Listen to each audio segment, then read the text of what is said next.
There is something in your blood, or perhaps something missing from it, that has puzzled scientists, fascinated historians, intrigued conspiracy theorists, and quietly shaped the course of human history in ways that most people never learn about in school. It is not a disease. It is not a deficiency. It is simply an absence, the absence of a single protein on the surface of your red blood cells.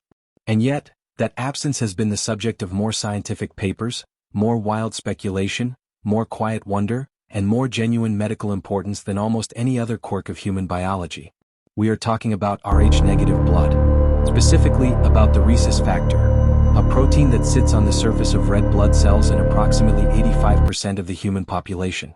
Those people are Rh positive. They have the protein. Their blood carries a tiny molecular flag that says, "I belong here, I am part of the mainstream of human biology." And then there is the other 15%. The people whose red blood cells carry no such flag. The people whose blood, in one very specific and scientifically precise sense, is different from almost everyone around them. The people who are Rh negative. Now, before we go any further, let us be clear about something. Rh negative blood is not magic. It is not the mark of an alien bloodline, though some people fervently believe it is. It is not proof of a secret royal conspiracy, though the connections between Rh negative blood and certain royal families are genuinely interesting. It is not a superpower in the comic book sense, though some of the documented medical advantages of Rh negative blood are striking enough to deserve that word. It is, at its core, a genetic variant, a mutation that appeared somewhere in the human population tens of thousands of years ago and has persisted, spread, concentrated in certain geographic areas, and quietly influenced human history ever since. But here is the thing about Rh negative blood that keeps scientists genuinely puzzled even today, in an era of advanced genomics and molecular biology. We do not fully understand it. We do not know exactly when the mutation occurred. We do not know precisely why it has persisted at the rates it has, when evolutionary logic suggests it should have died out. We do not know why it is so heavily concentrated in certain populations, particularly among the Basque people of northern Spain and southern France, who have the highest rates of Rh negative blood of any population on Earth, while being vanishingly rare in others. And we do not fully understand what it means for the people who carry it. Tonight, on Sleep While Learning, we are going to explore all of it. We are going to travel back to the moment of discovery, when a pair of researchers in the 1940s stumbled upon something that would change medicine forever. We are going to look at the geographic mystery of Rh negative blood's distribution across the globe, and what that distribution might tell us about prehistoric human migration and ancient populations. We are going to examine the claims about royal bloodlines, about the Basques, about the extraordinary pregnancy complication that Rh negative blood creates, and about the supposed personality traits and physical characteristics that are said to cluster around Rh negative individuals.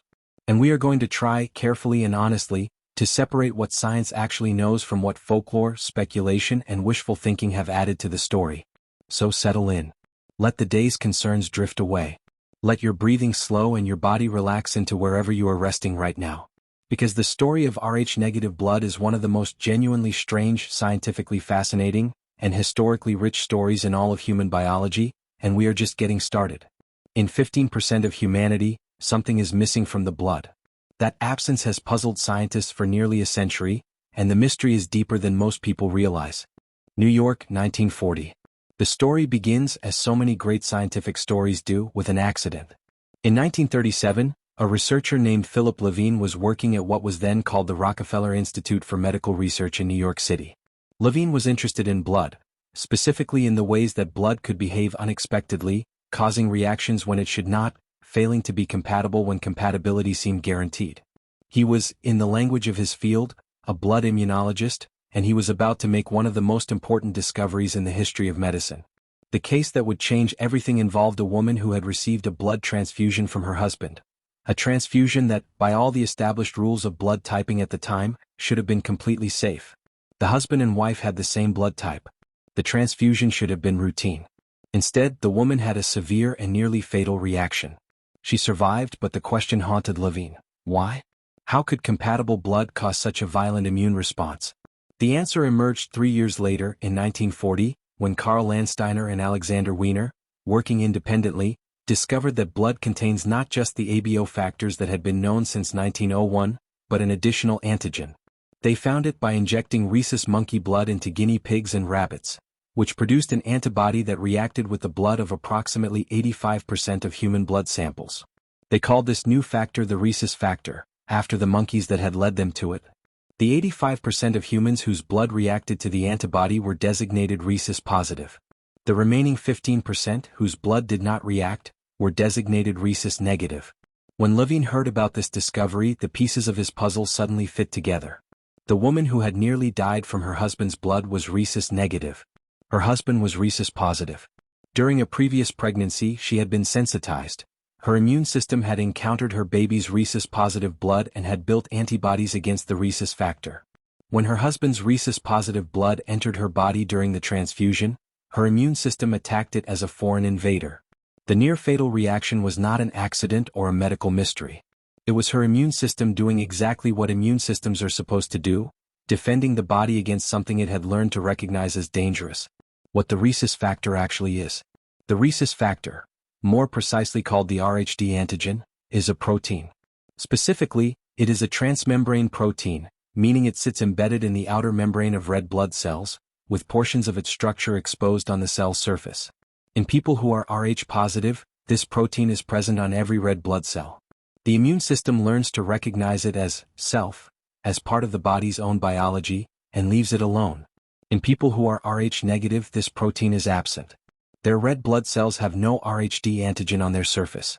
And this, it turns out, matters enormously in certain specific medical situations, particularly in blood transfusions and in pregnancy. If Rh negative blood is given to an Rh positive person, no problem occurs.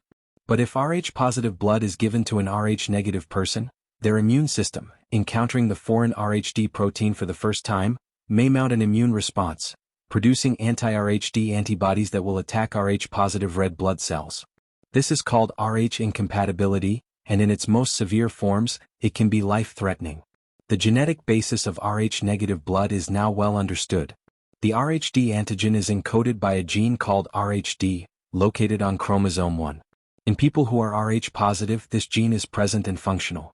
In most people who are Rh-negative, at least in European populations, the RHD gene is simply absent. Deleted. Where there should be a gene, there is nothing. This is unusual in genetics. Most variations involve mutations or alterations in genes, not the complete absence of them. The fact that Rh-negative blood results from a gene deletion rather than a mutation has led some researchers to suggest that it emerged more recently in evolutionary history than many other genetic variations. Though recently in evolutionary terms still means tens of thousands of years ago. Rh-negative blood is not a mutation in the usual sense. It is an absence, a gene that should be there, simply missing. And nobody knows quite why. The blood type revolution.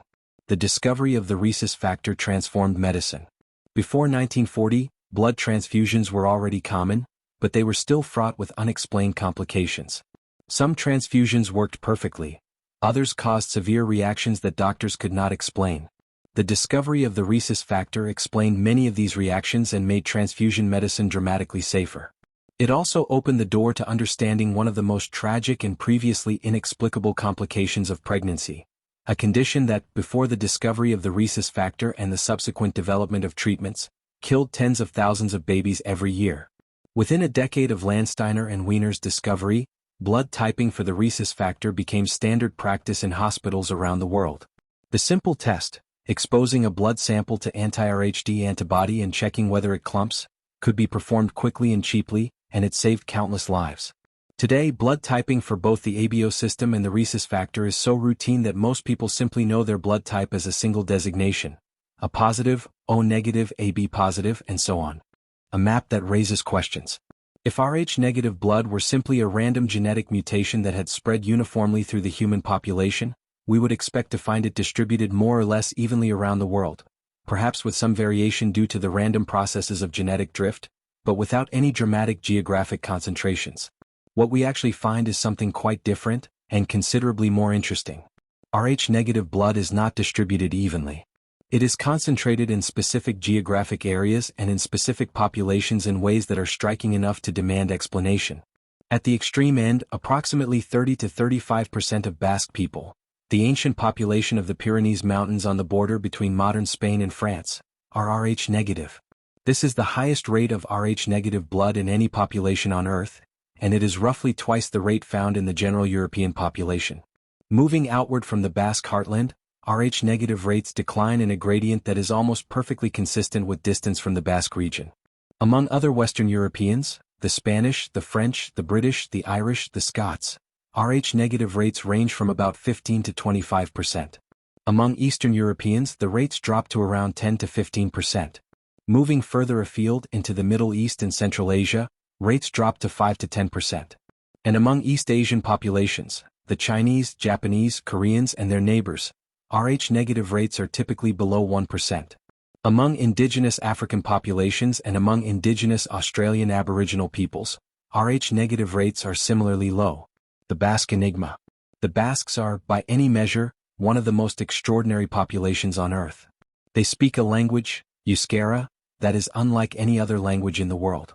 It is not related to the Indo-European language family that encompasses most European languages, from English and Spanish to Russian and Hindi. It is not related to any known language group at all. It is a language isolate, a linguistic island in a sea of related tongues, and it has been spoken in the Pyrenees for so long that its origins are lost in prehistory. The Basques also have a genetic profile that is distinct from their neighbors in ways that go beyond the rhesus factor. Studies of Basque DNA have consistently found that the Basque people carry genetic signatures that suggest they are descended from the original hunter-gatherer populations of Western Europe, the people who were living in Europe before the great waves of agricultural migrants from Anatolia arrived approximately 8,000 years ago, and before the later waves of steppe pastoralists arrived approximately 4,500 years ago. The Basques, in other words, are a living genetic window into prehistoric Europe. This matters for the story of Rh-negative blood because it suggests that Rh-negative blood may be ancient, that it may have been common in the original hunter-gatherer populations of Western Europe, and that it has been diluted in most European populations by the subsequent waves of migration from populations with lower Rh-negative rates. The Basques, geographically isolated in their mountain homeland and culturally resistant to absorption by surrounding populations, retain the original Rh-negative rates of prehistoric Western Europe. Everyone else was diluted. Global distribution and ancient migration. The geographic distribution of Rh-negative blood aligns remarkably well with what archaeologists and geneticists have reconstructed about prehistoric human migration. The highest rates are in Western Europe, particularly in the Atlantic fringe. The Basques, the Irish, the Welsh, the Scots, the Bretons of northwest France, all populations with significant genetic inheritance from pre-agricultural European hunter-gatherers.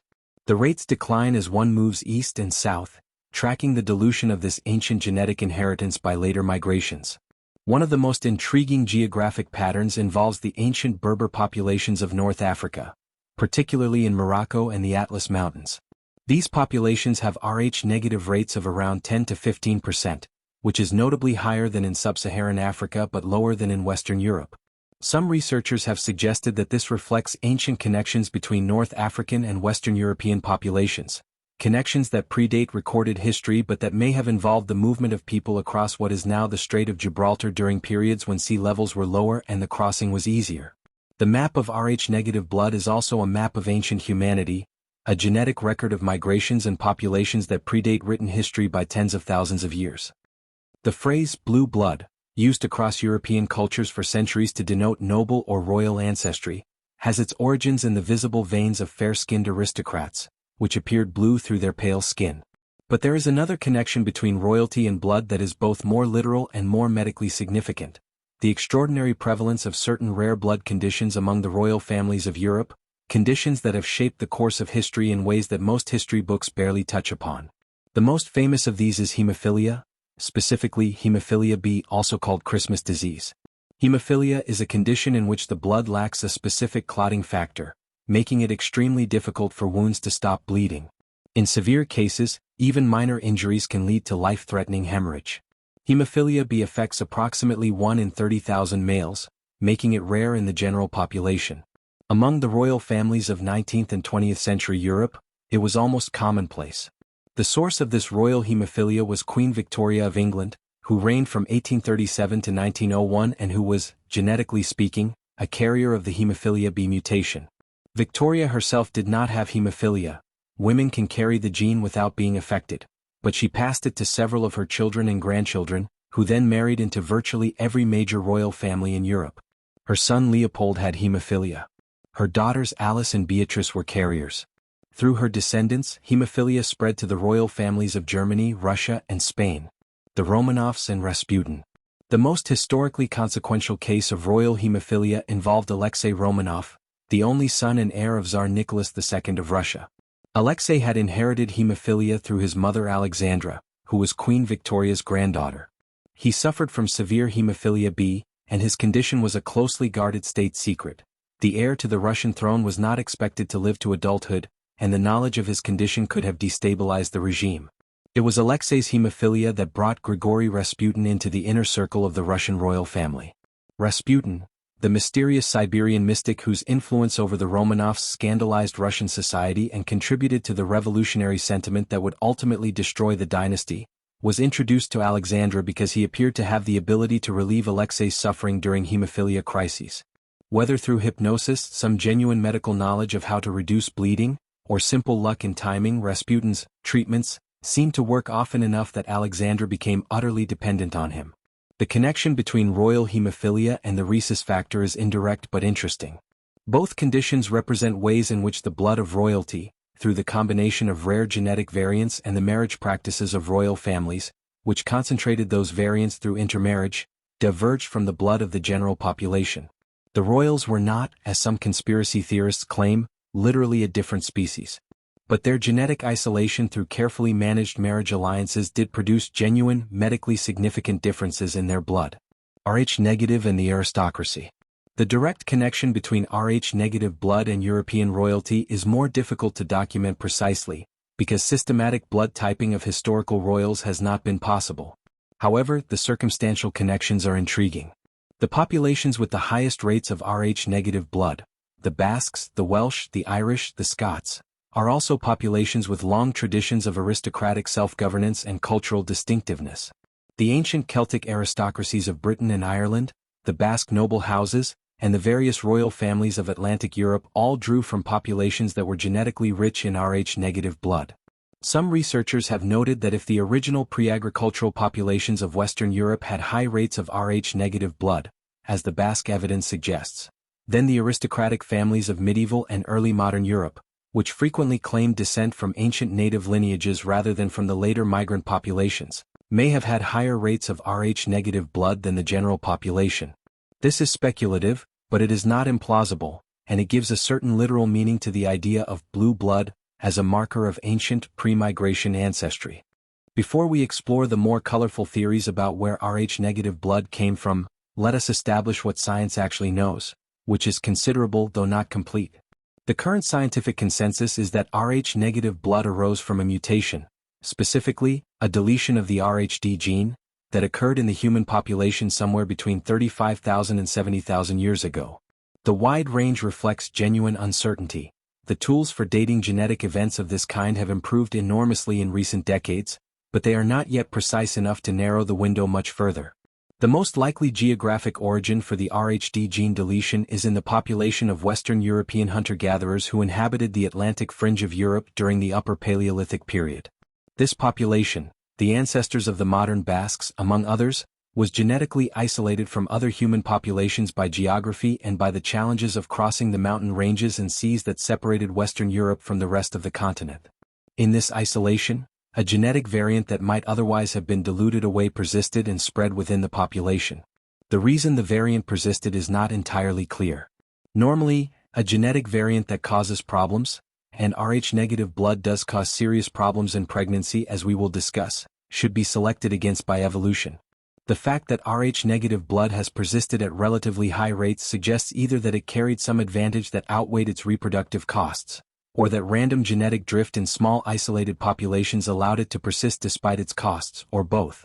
The Neanderthal theory. One theory that has attracted attention from both serious researchers and popular writers is the idea that Rh-negative blood might be a legacy of interbreeding between modern Homo sapiens and Neanderthals. We now know, thanks to the work of Svante Pääbo and the Max Planck Institute's Ancient DNA Laboratory, that modern humans of non-African ancestry carry between 1 and 4% Neanderthal DNA, the result of interbreeding that occurred when Homo sapiens migrated out of Africa and encountered Neanderthal populations in Europe and Asia approximately 40,000 to 60,000 years ago. Could Rh-negative blood be one of the genetic legacies of this interbreeding? The theory has a certain elegance, Neanderthals were a different species with their own immune system adaptations, and their blood might well have lacked the RHD antigen that developed in Homo sapiens populations. If early modern humans interbred with Neanderthals, the resulting offspring might have carried the Neanderthal version of the RHD gene, which might mean no functional RHD gene at all, since Neanderthals might not have had one.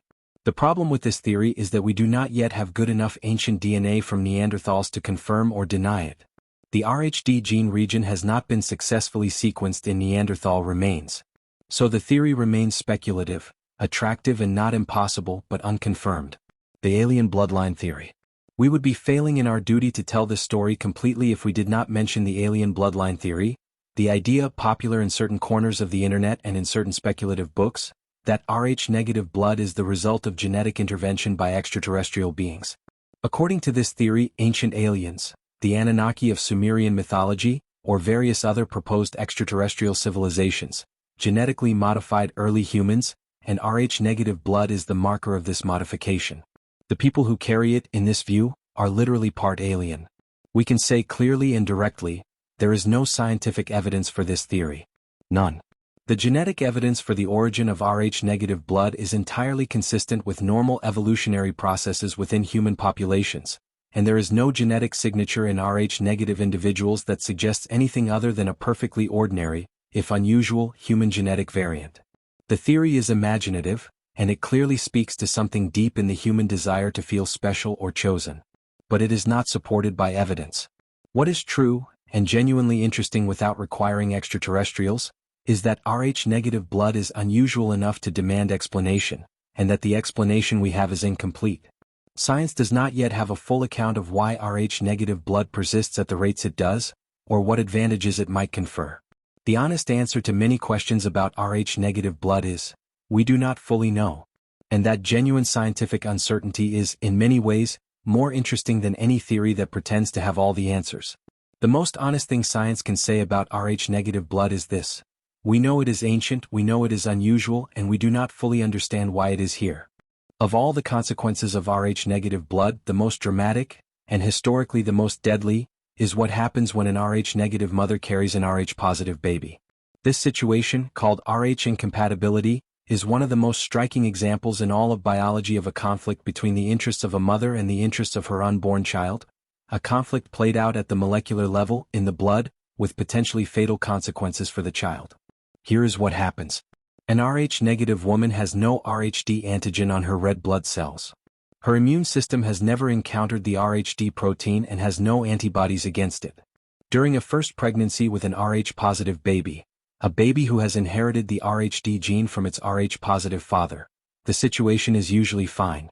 The baby's Rh-positive blood is physically separated from the mother's blood by the placental barrier.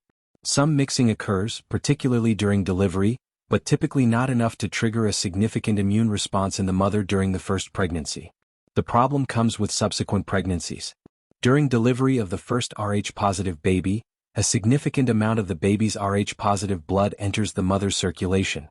Her immune system encounters the RHD antigen for the first time and mounts an immune response, producing anti-RHD antibodies. These antibodies persist in her blood. When she becomes pregnant again with another Rh-positive baby, these antibodies are ready. They cross the placental barrier. Antibodies are small enough to do this, unlike red blood cells, and they attack the fetus's Rh-positive red blood cells. Hemolytic disease of the newborn.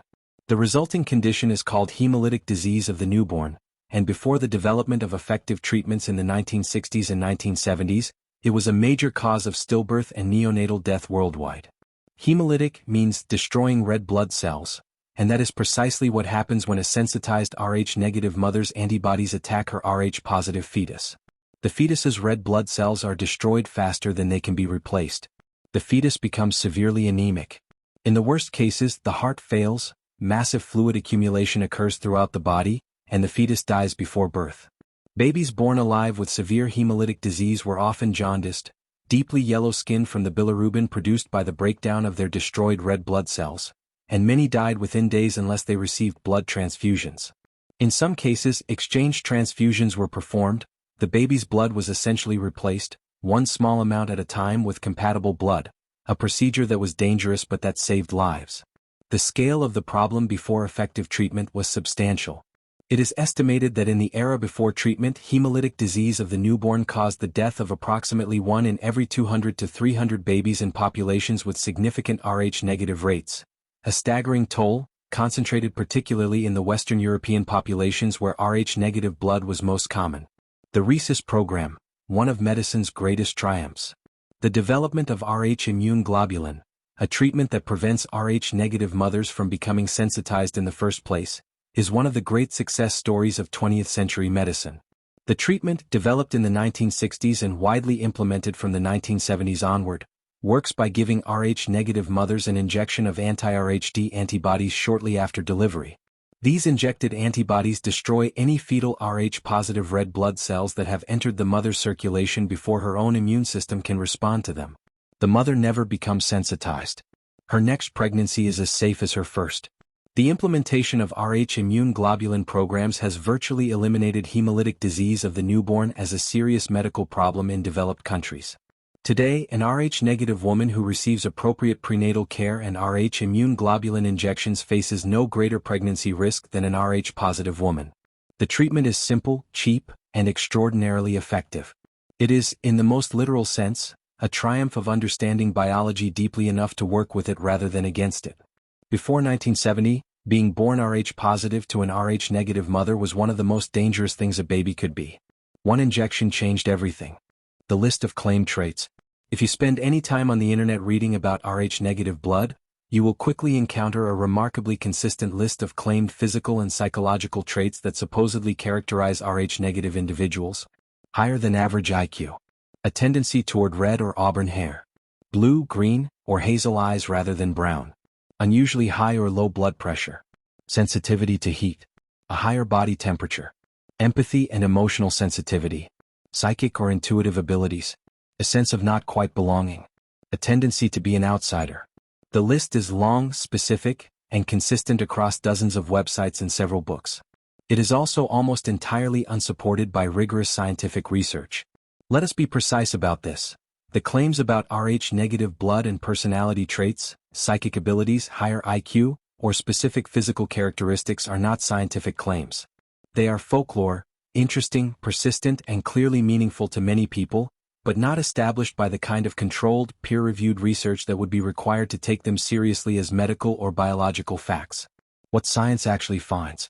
What science does find, when it looks carefully at Rh-negative blood, is more modest and more interesting than the folk claims. There are genuine, documented medical differences associated with Rh-negative blood, differences that are real, reproducible, and clinically significant, even if they fall short of superpower. First and most significantly, Rh-negative individuals who are also O-negative, the so-called universal donor blood type, can give blood to patients of any blood type. In emergency situations where there is no time to type a patient's blood, O-negative blood is the default. The ability to donate blood that can help anyone is not a superpower in the Hollywood sense, but it is a genuine, life-saving biological advantage. Second, there is some evidence that Rh-negative individuals may have enhanced resistance to certain parasites and pathogens.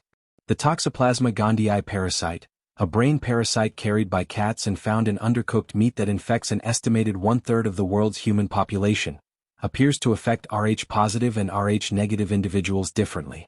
Studies by Czech researcher Jaroslav Flager and his colleagues have found that while Toxoplasma infection affects the behavior and even the personality of Rh-positive individuals, it appears to have little or no effect on Rh-negative individuals. The mechanism is not fully understood, but it suggests that Rh-negative blood may provide some protection against the behavioral manipulation that Toxoplasma is capable of. Third, preliminary research has suggested possible connections between Rh blood type and immune system function more broadly, with some studies finding differences in the rates of certain autoimmune conditions between Rh-positive and Rh-negative individuals. This research is preliminary and the findings are not consistent across studies, but it suggests that the rhesus factor may play a role in immune function beyond its well-known role in blood compatibility. The personality question. The question of whether Rh-negative blood is associated with particular personality traits is one of the most contested in this entire field. The folk claims are specific and consistent.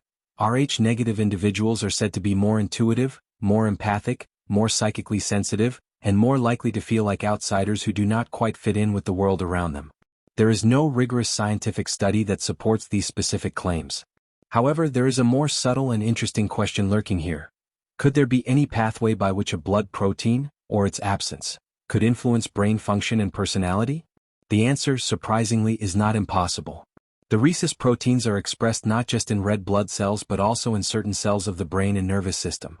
Their precise function in the brain is not well understood, but their presence there suggests that they may do more than simply sit on the surface of blood cells. Whether the absence of the Rhd protein in Rh-negative individuals has any functional consequences in the brain is unknown, but it is a legitimate scientific question, and it has not been adequately studied. The Japanese blood type obsession. While Western interest in Rh-negative blood has tended toward the mysterious and conspiratorial, East Asian cultures, particularly Japan and South Korea, have developed a rich cultural tradition around blood type and personality that deserves its own examination. In Japan, the idea that blood type determines personality is called ketsueki gata, and it is taken seriously by a significant proportion of the population. Job applications, dating profiles, and personality assessments routinely include blood type as a significant variable. Bookstores carry entire sections devoted to blood type and compatibility.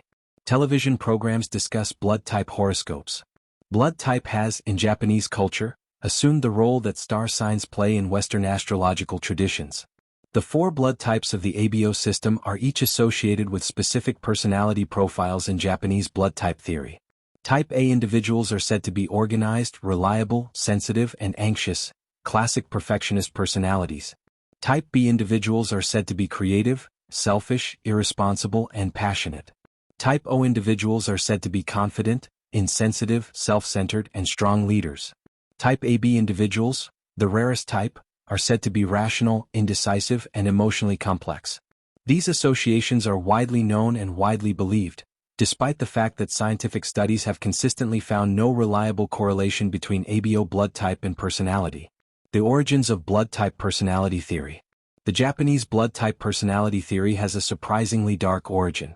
It was first proposed in the 1920s by a Japanese military researcher named Takeji Furukawa, who argued that blood type was a reliable indicator of personality and therefore useful for predicting the behavior of soldiers and populations.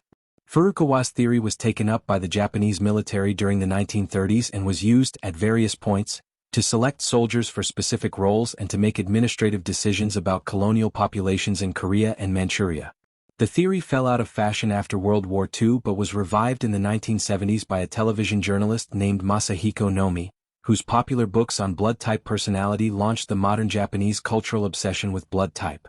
Nomi had no scientific credentials and his methodology was essentially anecdotal, but his books sold in the millions and established the cultural framework that persists in Japan to this day. The scientific verdict on blood type personality is clear. There is no reliable evidence that ABO blood type predicts personality. Multiple large-scale studies, including a 2014 study of more than 10,000 participants in both Japan and the United States, found no significant correlation between blood type and any of the major personality dimensions measured by standard psychological instruments. The associations people perceive between their blood type and their personality are almost certainly a product of confirmation bias. People remember the times their blood type prediction seemed accurate and forget the many times it did not. The Japanese cultural obsession with blood type and personality is a fascinating case study in how a scientifically unfounded idea can become embedded in a culture and feel completely real to millions of people. In the world of emergency medicine, Rh-negative blood, particularly O-negative blood, occupies a special and literally life-saving position. O-negative blood lacks not only the A and B antigens of the ABO system but also the Rhd antigen of the rhesus system. This means it can be transfused into patients of any blood type without triggering an immune reaction. In emergency situations, mass casualty events, trauma cases, surgical emergencies, where there is no time to determine a patient's blood type, O-negative blood is the default choice. It is the blood that emergency rooms, ambulances, and military medics keep on hand precisely because it can be given to anyone. This makes Rh-negative donors, and O-negative donors in particular, extraordinarily valuable to blood banks. Despite comprising only about 7 to 8% of the population, the overlap between O blood type and Rh-negative status, O-negative donors are responsible for a disproportionate share of the blood used in emergencies.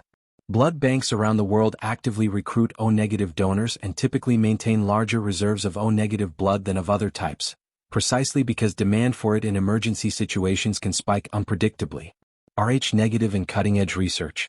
Beyond the established medical importance of Rh-negative blood in transfusion medicine and pregnancy care, there is a growing body of research suggesting that the rhesus factor may be relevant to other areas of medicine in ways that are only beginning to be understood. One area of active research involves the immune system more broadly. The Rhd antigen is part of a larger family of proteins, the Rh protein family, that are involved in the transport of gases and ions across cell membranes.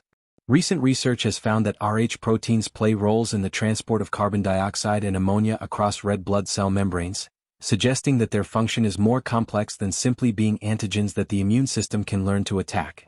The absence of the Rhd protein in Rh-negative individuals may therefore have subtle effects on red blood cell function beyond the immune system implications. Another area of research involves the potential connection between Rh status and neurological function. As mentioned earlier, Rh proteins are expressed in certain cells of the brain and nervous system. A small number of studies have suggested possible connections between Rh status and conditions including schizophrenia, ADHD, and other neurodevelopmental conditions, though these findings are preliminary, inconsistent, and far from establishing any causal relationship. This is an area where more research is clearly needed, and where the next decade may bring genuinely surprising findings. Genetic medicine and the future of blood typing. The future of blood typing is likely to be transformed by the same genomic revolution that is reshaping all of medicine. Rather than typing blood for just the ABO and rhesus systems, which is current standard practice, next-generation sequencing technologies make it possible to determine a person's complete blood antigen profile, covering all of the known blood group systems, of which there are now more than 40, from a single DNA test. This comprehensive blood genotyping could dramatically reduce transfusion reactions by enabling perfectly matched blood transfusions, not just the close enough matching that current practice provides. For Rh-negative individuals, comprehensive blood genotyping could also refine the management of Rh incompatibility in pregnancy. Currently, all Rh-negative pregnant women receive Rh immune globulin as a precaution, regardless of whether their baby is actually Rh positive. With comprehensive genotyping of the fetal DNA, which can be obtained from a simple blood test of the mother, using the cell-free fetal DNA that circulates in maternal blood, it would be possible to identify which pregnancies are actually at risk and target treatment accordingly, potentially reducing unnecessary treatment. After nearly a century of research on Rh-negative blood, the scientific community can say a great deal about it with confidence. We know what it is at the molecular level, the absence of the Rhd antigen on red blood cells. We know its genetic basis, a deletion of the Rhd gene on chromosome 1. We know its medical implications, the complications it creates in transfusion and pregnancy, and the treatments that have successfully addressed those complications. We know its geographic distribution, concentrated in Western Europe, particularly among the Basques, and rare in East Asia and Sub-Saharan Africa. And we know, approximately, when it arose, tens of thousands of years ago in the prehistoric populations of Western Europe. What we cannot yet answer with confidence is why. Why did the Rhd gene deletion occur and persist? What advantage, if any, does Rh-negative blood confer on its carriers? Why is it so concentrated in Western Europe and so rare elsewhere? What, if anything, does the rhesus factor do in the brain? And why do Rh-negative individuals, in study after study, seem to have slightly different immune profiles from Rh-positive individuals, suggesting a broader role for the rhesus system in immunity than we currently understand? The evolutionary puzzle. The deepest mystery of Rh-negative blood is evolutionary. Natural selection is merciless about genetic variants that reduce reproductive success, and Rh-negative blood, by creating potentially fatal complications in pregnancy, reduces reproductive success significantly. In a pre-modern population without the benefit of Rh immune globulin treatment, Rh-negative women who had multiple pregnancies with Rh-positive partners would have suffered higher rates of pregnancy loss than Rh-positive women. This should have driven Rh-negative blood toward extinction over thousands of generations. The fact that it has not, that Rh-negative blood persists at rates of 15 to 30% in Western European populations, demands an explanation. The most obvious explanation is that Rh-negative blood carries some advantage that compensates for its reproductive costs. But despite decades of looking, researchers have not clearly identified what that advantage is. Some possibilities have been suggested.